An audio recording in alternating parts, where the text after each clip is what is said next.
Hello दोस्तों, good morning, नमस्कार। आप सभी का स्वागत है आप सभी के अपने यूट्यूब चैनल परीक्षा की शिक्षा में। उम्मीद करता हूँ, आशा करते हो आप सभी जो स्वस्थ हैं, कुशल मंगल है, 45 जो अच्छे और बढ़िया तरीके से कर रहे हैं। तो जो भी क्लास में फर्स्ट टाइम आए हैं, पहली बार नए हैं, उन सभी को बताते हैं हमारे यहाँ पे आपकी जो है बीएड प्रवेश परीक्षा 2025 की जो आपकी तैयारी है साथियों, रेगुलर बेसिस पर और जो है डेली करवाई जाए। तो जिसे भी तैयारी पूरी करनी है, कंप्लीट करनी है, चैनल को सब्सक्राइब करके आप लोग हमारे साथ जुड़ जाइए। क्लास का समय देखिए, जीके जीएस की जो क्लास है सुबह 10 बजे डेली आपको देखने को मिलती है। रीजनिंग की जो क्लास है तो आपको 1 बजे देखने को मिलती है। कला की जो क्लास है शाम को 4 बजे देखने को मिलती है। हिंदी की जो क्लास है शाम को 7 बजे हमारे चैनल पर देखने को मिलती है। तो आप सबको इसी टाइम पर क्लासेस से जुड़कर अपनी तैयारी को पूरा कंप्लीट करना। नीचे डिस्क्रिप्शन में आपको इंस्टाग्राम टेलीग्राम का लिंक मिलेगा, तो आप हमें इंस्टाग्राम पर फॉलो करेंगे और टेलीग्राम चैनल को ज्वाइन कर लेंगे। ठीक है, क्लियर सभी को इसके बारे में।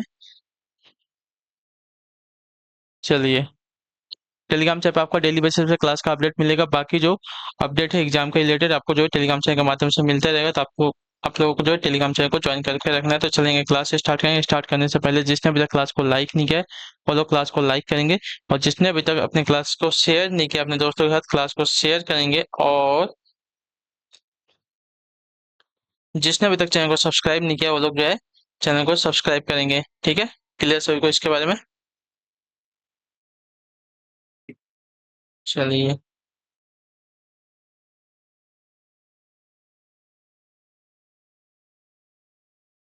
तो एग्जाम की डेट सभी को पता चल गई है कि कब आपकी एग्जाम कब तक है। तो अभी जो डेट है एग्जाम का 1 जून को निकल के आ रहा है। ठीक है, 1 जून से जो आपका एग्जाम होगा यूपी बीएड वालों का। तो आप लोग जो है अपनी तैयारी को और अच्छे से और बढ़िया से कर सकते हैं, क्योंकि आपके पास ऑलरेडी 2 महीना अभी और आपके पास टाइम है। ठीक है, तो 2 महीने में अपनी तैयारी को आप ऐसा कीजिए कि आपको जो है गवर्नमेंट सीट लेने से कोई रोक ना सके। ठीक, डेली आप लोग क्लास में अटेंड कीजिए। क्लास में आके क्लास का जो आंसर्स होते हैं उसको उत्तर देने की कोशिश कीजिए क्वेश्चंस के। ठीक है, अभी आपके पास टाइम है तो टाइम को बर्बाद मत कीजिए, टाइम का उपयोग कीजिए, सदुपयोग मत कीजिए। ठीक है, रिक्वेस्ट आप सभी से, क्योंकि इतनी मेहनत से अगर हम आपके लिए पढ़ा रहे हैं तो आप भी अपनी मेहनत से अपने लिए कुछ करिए। ठीक है, चलिए तो क्लास स्टार्ट करते हैं। शक्ति का एसआई मात्रक क्या है? शक्ति का एसआई मात्रक क्या है? तो शक्ति का एसआई मात्रक आपका वॉट होता है। ठीक है, तो ऑप्शन नंबर जो बी दिया गया साथ ही आपका राइट आंसर हो जाएगा। बल का मात्रक न्यूटन और दाब का मात्रक आपका पास्कल होता है। ठीक है, क्लियर सभी को। चलिए अगले क्वेश्चन की तरफ बढ़ेंगे। आपका है 27 में, बताने की कोशिश करेंगे सही उत्तर। निम्नलिखित में से कौन सा एक कोयले का प्रकार नहीं है, बताइए। एंथ्रासाइट, लिग्नाइट, पीट या लौह उल्का। तो आपका राइट आंसर लौह उल्का, ऑप्शन नंबर जो डी दिया गया आपका सही उत्तर। लौह उल्का कोयले का प्रकार नहीं है, जबकि एंथ्रासाइट, लिग्नाइट और पीट कोयले की किस्में हैं। ठीक है, एंथ्रासाइट सर्वोत्तम प्रकार का कोयला होता है, लिग्नाइट भूरा कोयला एवं पीट कोयला सबसे निम्न कोटि का होता है। अगले क्वेश्चन की तरफ बढ़ेंगे। आपका 28 में, बताने की कोशिश करेंगे सही उत्तर। विश्व के प्रथम सुपर कंप्यूटर का नाम क्या है?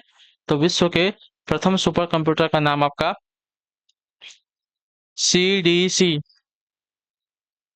6600 हो जाएगा। ठीक है, ऑप्शन नंबर जो ए दिया गया आपका राइट आंसर। विश्व के प्रथम सुपर कंप्यूटर का नाम आपका CDC 6600 है। ठीक है, सुपर कंप्यूटर आम कंप्यूटर की तुलना में काफी तीव्र गति से चलते हैं। ठीक है, क्लियर सभी को। चलिए अगले क्वेश्चन की तरफ बढ़े जाएगा। आपका है 29 29वां प्रश्न, ध्यान से देख के उत्तर दीजिए। कोहरा, बादल, कुहासा किसके उदाहरण है, बताइए। कोहरा है, बादल है, कुहासा है, या किसके उदाहरण है? एरोसॉल के, ठोस सॉल के, झोंक के या जेल के। तो इसका राइट आंसर आपको हो जाएगा साथियों aerosol, option number A right हो जाएगा। ठीक है, क्लियर सभी को। कोहरा, बादल और कुहासा जो है एरोसॉल के उदाहरण है। ठीक है, ओस, कोहरा, कुहासा और बादल संघनन की प्रक्रिया से बनते हैं तथा ये आपके संघनन के रूप हैं। अगला क्वेश्चन आपका 30 नंबर प्रश्न, 30 नंबर उत्तर दीजिएगा राइट आंसर का। निम्नलिखित में से अनबुझे चूने का रासायनिक सूत्र क्या बताइए। निम्नलिखित में से अनबुझे चूने का रासायनिक नाम क्या होता है साथियों? इसका सही उत्तर क्या हो जाएगा, बताइए, जल्दी से उत्तर दीजिए। तो अनबुझे चूने का रासायनिक नाम आपका CaO होता है। ठीक है, तो ऑप्शन नंबर जो डी दिया गया है आपका सही उत्तर होगा। ठीक, क्लियर से को CaO अनबुझे चूने का रासायनिक सूत्र होता है। अनबुझे चूने को कहते क्या है पहले आप लोग हमें कमेंट में बताएंगे। वर्ष 1973 में चिपको आंदोलन के अग्रणी नेता कौन थे, बताइए। वर्ष 1973 के चिपको आंदोलन के अग्रणी नेता कौन थे? इसका राइट आंसर क्या हो जाएगा साथियों, बताने की कोशिश करेंगे। तो इसका राइट आंसर हो जाएगा साथियों सुंदरलाल बहुगुणा। ठीक है, ऑप्शन नंबर सी आपका राइट आंसर हो जाएगा। क्लियर सभी को। वर्ष 1973 के चिपको आंदोलन के अग्रणी नेता आपके सुंदरलाल बहुगुणा थे। यह आंदोलन जो है गढ़वाल यानी कि उत्तराखंड में हुआ था। ठेकेदारों द्वारा काटे जा रहे वृक्षों से चिपक कर महिलाओं ने इस आंदोलन का बहादुरी से परिचय दिया था। ठीक है, अगला क्वेश्चन आपका 32वां बताने की कोशिश करेंगे। सत्रह, एडवर्ड जेनर ने निम्नलिखित में से किस बीमारी के टीके की खोज की थी? बताइए, एडवर्ड जेनर ने निम्नलिखित में से किस बीमारी के टीके की खोज की थी? तो इसका राइट आंसर आपका होना चाहिए साथियों कौन सा ऑप्शन? पोलियो, क्षय रोग, चेचक या रेबीज? बताइए। तो आपका राइट आंसर हो जाता है चेचक का। ठीक है, ऑप्शन नंबर जो सी दिया गया आपका राइट आंसर। एडवर्ड जेनर ने जो है चेचक बीमारी के टीके की जो है खोज की थी। ठीक, क्लियर सभी को? चलिए अगले क्वेश्चन की तरफ बढ़ेंगे। आपका 33वां प्रश्न ध्यान से देख के उत्तर देने की कोशिश कीजिएगा साथियों। सही उत्तर का द विंडफॉल के लेखक या लेखिका कौन? बताइए, द विंडफॉल के लेखक या लेखिका की बात कर रहे हैं साथियों, कौन हो जाएंगे? तो देखिए इसका राइट आंसर आपका हो जाएगा साथियों दीक्षा बसु। ठीक है, ऑप्शन नंबर जो सी दिया गया है साथियों आपका राइट आंसर है। दीक्षा बसु जो है द विंडफॉल की लेखिका है। क्लियर? अगला क्वेश्चन आपका 34 नंबर। दिल्ली में अलाउद्दीन खिलजी के शासनकाल की अवधि क्या थी? बताइए, दिल्ली में अलाउद्दीन खिलजी के शासनकाल की अवधि क्या थी? तो आपका राइट आंसर हो जाती हो 1296 से लेकर 1316 ईस्वी तक। ठीक है, ऑप्शन नंबर ए आपका सही उत्तर होगा। क्लियर हो गया इसके बारे में? चलिए, दिल्ली में अलाउद्दीन खिलजी के शासनकाल की अवधि आपके 1296 से लेकर 1316 ईस्वी तक। क्वेश्चन, सैनिकों को जो है नगद वेतन दिया तथा पहली बार जो है अस्थायी सेना रखी। ठीक है, वो अपने बाजार नियंत्रण के लिए जाना जाता था। उसका साम्राज्य अफगानिस्तान से लेकर उत्तर मध्य भारत तक फैला था। ठीक है, अलाउद्दीन खिलजी दिल्ली सल्तनत के खिलजी वंश का दूसरा शासक था। ठीक है, अगला क्वेश्चन आपका 35वां प्रश्न। पाल साम्राज्य भारत के किस हिस्से से संबंधित है? पश्चिमी, पूर्वी, दक्षिणी या उत्तरी?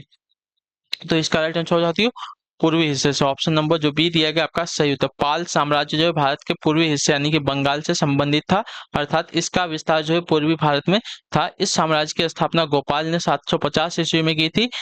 इस वंश के शासक धर्मपाल ने विक्रमशिला विश्वविद्यालय की स्थापना की तथा देवपाल इस वंश का प्रसिद्ध शासक था। अगला क्वेश्चन आपका 36वां बताने की कोशिश करेंगे। राइट आंसर का अंडो फंक्शन का कीबोर्ड शॉर्टकट क्या? बताइए, अंडो फंक्शन का कीबोर्ड शॉर्टकट क्या है? तो इसका राइट आंसर हो जाता है कंट्रोल प्लस जेड। ठीक है, सपोज आपने कुछ डिलीट कर दिया है, ठीक है, तो उस चीज को मतलब आपने कुछ लिखा है नोटपैड पे या माइक्रोसॉफ्ट वर्ड पे, और सपोज आपने इसको डिलीट कर दिया, ठीक है, तो कंट्रोल प्लस जेड दबाएंगे तो वापस क्या होगा? वो चीज वापस आपको दिखने लगी, यानी कि रिवर्स हो जाएगी। वो क्लियर होगा इसके बारे में? कंट्रोल प्लस वी क्या होता है? तो कंट्रोल प्लस वी को पेस्ट करने के लिए यूज किया जाता है, कंट्रोल प्लस सी कॉपी करने के लिए यूज किया जाता है, और कंट्रोल प्लस यू जो है अंडरलाइन के लिए यूज किया जाता है। किसी चीज के नीचे अंडरलाइन यानी कि रेखा बनाने के लिए जो कंट्रोल प्लस यू यूज किया जाता है। क्लियर हो इसके बारे में? चलिए अगले क्वेश्चन की तरफ बढ़ेंगे। 37 नंबर। खिज्र खान निम्नलिखित में से किस राजवंश से संबंधित था? बताइए, खिज्र खान जो है निम्नलिखित में से किस राजवंश से संबंधित था?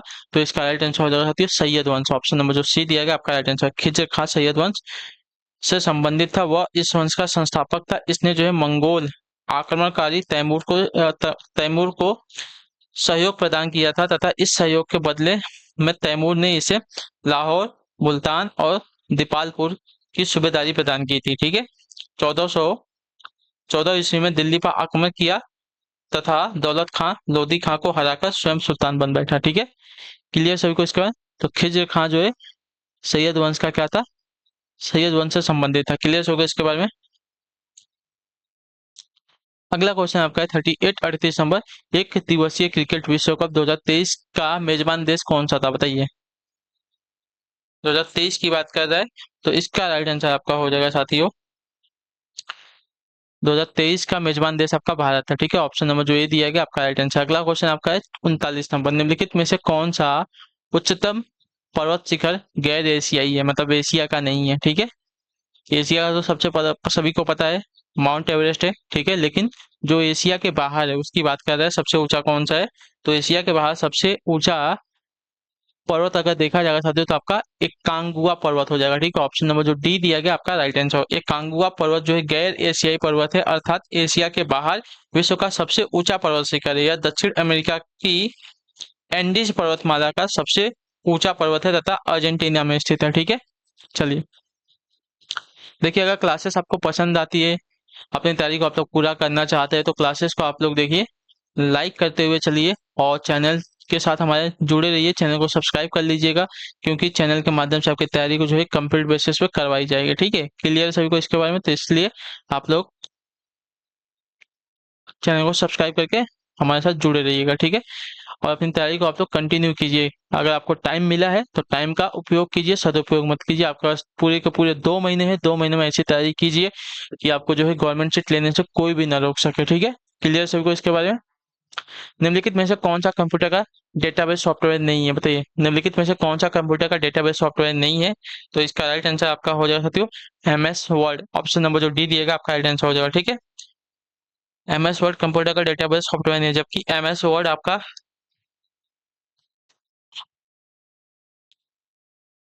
क्या होता है? अच्छा, जबकि आपका MS Access, फॉक्स प्रो और ओरेकल आपके क्या है, डेटाबेस सॉफ्टवेयर है। ठीक है, कंप्यूटर के MS वर्ड एक प्रकार का ग्राफिकल वर्ड प्रेसिंग प्रोग्राम है, जो उपयोगकर्ता टाइप कर सकते हैं, वहां पे लिख सकते हैं। ठीक है, कुछ भी। अगला क्वेश्चन है आपका है 41 नंबर, निम्नलिखित में से कौन ओपन सोर्स सॉफ्टवेयर नहीं है, बताइए। लाइनेक्स लिनक्स है, माइक्रोसॉफ्ट ऑफिस है, मोजिला है, फायरफॉक्स है, एंड्रॉयड है।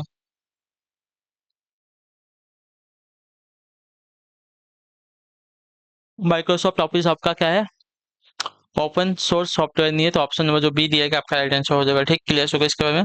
ओपन सोर्स सॉफ्टवेयर ऐसे सॉफ्टवेयर को कहा जाता है जिसके सोर्स कोड सभी के लिए ओपन और जिसमें कोई भी अपना योगदान देकर उससे बेहतर बना सकता है। ठीक है, जैसे एंड्रॉयड, लिनक्स, मोजिला फायरफॉक्स इत्यादि ओपन सोर्स सॉफ्टवेयर होते हैं। ठीक है, माइक्रोसॉफ्ट ऑफिस को छोड़कर। अगला क्वेश्चन आपका है 42 निम्नलिखित में से कौन सा दुनिया में सबसे ज्यादा ऊंचाई वाला झरना है? ठीक है, तो आपका राइट आंसर हो सकती है एंजिल। ऑप्शन नंबर जो डी दिया गया आपका राइट आंसर होगा। ठीक है, दुनिया में सबसे ज्यादा ऊंचाई वाला झरना आपका एंजल झरना है, जिसकी ऊंचाई लगभग आपकी 979 मीटर है। ठीक है, इतने याद रखिएगा। यह झरना आपका वेनेजुएला के कैरो नदी पर स्थित है। ठीक है, वेनेजुएला के कैरो नदी पर स्थित है एंजिल झरना, दुनिया का सबसे ऊंचाई वाला झरना। ठीक है, मोहम्मद गौरी कब पृथ्वी राज तृतीय से पराजित हुआ था, बताइए। मोहम्मद गौरी जो है कब जो है पृथ्वीराज तृतीय से जो है पराजित हुआ था?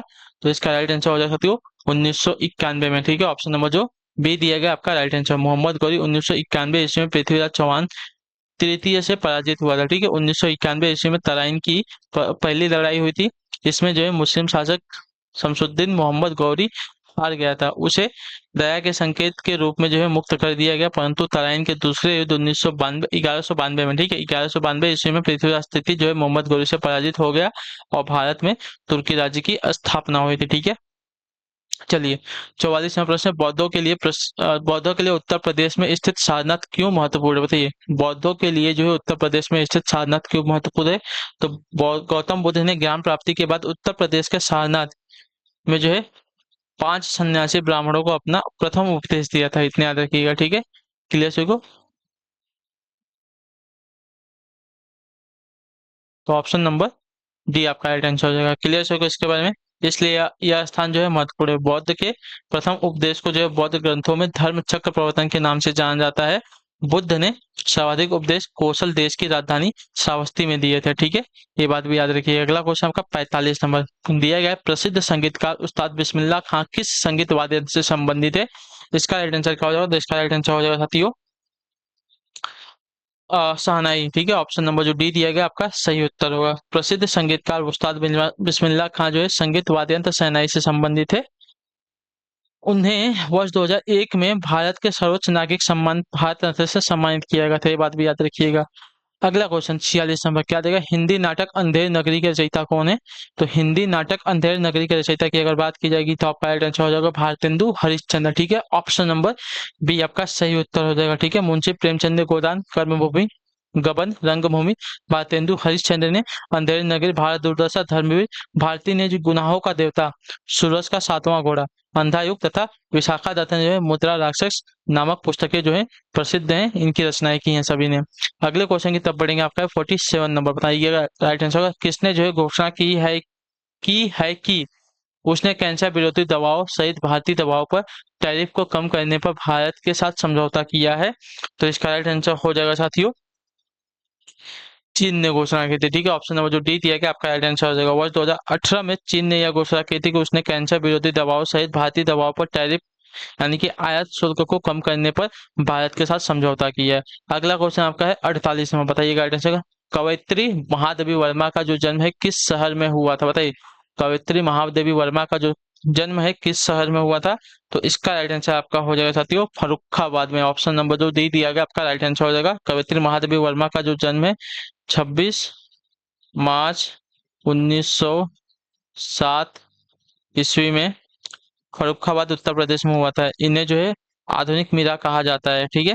ये छायावाद की एक प्रमुख कवित्री थी। इनकी प्रमुख रचनाओं में गिल्लू, अतीत के चलचित्र, मेरा परिवार, दीपशिखा, निर्जा, निहार आदि सभी जो है प्रसिद्ध है।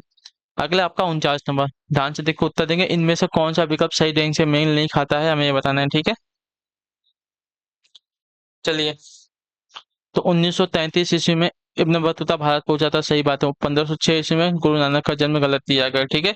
गुरु नानक का जो जन्म है 1469 ईस्वी में हुआ था, ठीक है। ये बात याद रखिएगा, क्लियर हो गया इसके बाद। गुरु नानक का जन्म आपका 1469 ईस्वी में लाहौर के निकट तलवंदी गांव में हुआ था। तो ऑप्शन नंबर बी आपका राइट आंसर। 1290 ईस्वी में मार्को पोलो ने भारत का दौरा किया था, ये भी सही है। 1498 ईस्वी में वास्को डी गामा ने कालीकट में भारत आया था, ठीक है। चलिए, अगला क्वेश्चन आपका है 50 नंबर, आखिरी क्वेश्चन। इनमें से किस महाद्वीप में सवाना घास के मैदान नहीं है, बताइए। इनमें से किस महाद्वीप में सवाना घास के मैदान नहीं है? अफ्रीका, यूरोप, अमेरिका या ऑस्ट्रेलिया? तो आपका राइट आंसर यहाँ पे हो जाएगा साथियों ऑप्शन नंबर बी, यूरोप में, ठीक है। ऑप्शन नंबर जो बी दिएगा आपका राइट आंसर हो जाएगा। क्लियर होगा इसके बारे में। सवाना घास के मैदान यूरोप में नहीं है, महाद्वीपों में सवाना घास के मैदान अफ्रीका, अमेरिका, ऑस्ट्रेलिया और दक्षिण पूर्व एशिया में स्थित है, ठीक है।